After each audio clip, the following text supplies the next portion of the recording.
অমর একুশে গ্রন্থমেলা ঘিরে ব্যস্ত সময় কাটাচ্ছেন লেখক, প্রকাশক, ছাপাখানা কর্মীরা। এবারের বইমেলার বেড়েছে পরিধি, যুক্ত হচ্ছে বেশ কিছু নতুন প্রতিষ্ঠান। সব মিলিয়ে হালের সেরা বইমেলা উপহার দিতে আটঘাট বেঁধে নেমেছেন আয়োজক প্রতিষ্ঠান বাংলা একাডেমি।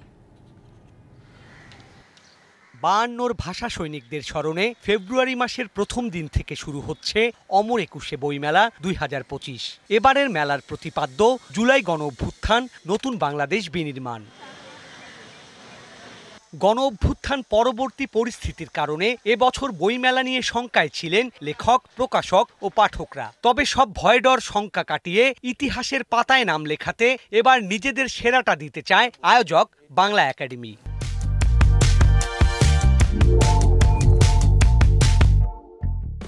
যে কোনো বিচারে এবারে বইমেলাটা সর্ববৃহৎ বইমেলা হচ্ছে। মেলার যে পরিসর সেটা সোহরাওয়ার্দী উদ্যানের প্রায় পুরোটার মধ্যে থাকছে। পরিসর বেড়েছে, অংশগ্রহণকারী বেড়েছে। আমাদের যে অনুষ্ঠানমালা তার মধ্যেও কিন্তু পরিবর্তন এসছে।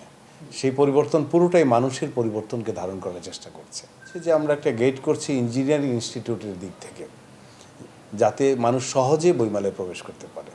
আয়োজনকে ঘিরে বাংলা একাডেমি ও সোহরাওয়ার্দী উদ্যান প্রাঙ্গণে জোরে সোরে চলছে স্টল নির্মাণের কাজ। ছাপাখানাগুলোতেও চলছে শেষ মুহূর্তের কর্মযজ্ঞ। এবছর প্রকাশনা প্রতিষ্ঠান বেড়েছে 49টি, স্টল ইউনিট বেড়েছে 111টি। 691টি প্রতিষ্ঠানের 1057টি ইউনিট অংশগ্রহণ করছে এবারের মেলায়। একাডেমির মহাপরিচালক আশা করেন, লেখক, প্রকাশক ও বইপ্রেমীদের উৎসবমুখর অংশগ্রহণের মধ্য দিয়ে সম্পন্ন হবে প্রাণের বইমেলা। আমাদের কাজ তো হলো শুধু আয়োজনটা করা, কিন্তু এটার মেলার সাফল্য নির্ভর করে আসলে দর্শনার্থী, ক্রেতা বা এমনকি ঘুরতেও প্রচুর পরিমাণে মানুষ আসেন। তাদের সুশৃঙ্খল অংশগ্রহণ, একটু নিয়ম কানুনগুলো দেখা, অন্যের জন্য ক্ষতি না হয় সেটা খেয়াল করা, কোনো ব্যাপারে যদি কিছু অনিয়ম মনে হয়, অভিযোগ করার মতো মনে হয় সেটা কর্তৃপক্ষকে জানানো। এই ব্যাপারগুলো যদি সবাই খানিকটা সামষ্টিকভাবে আমরা মান্য করতে পারি, তাহলে আমাদের মেলাটা খুব সুন্দর হবে, এতে কোনো সন্দেহ নেই।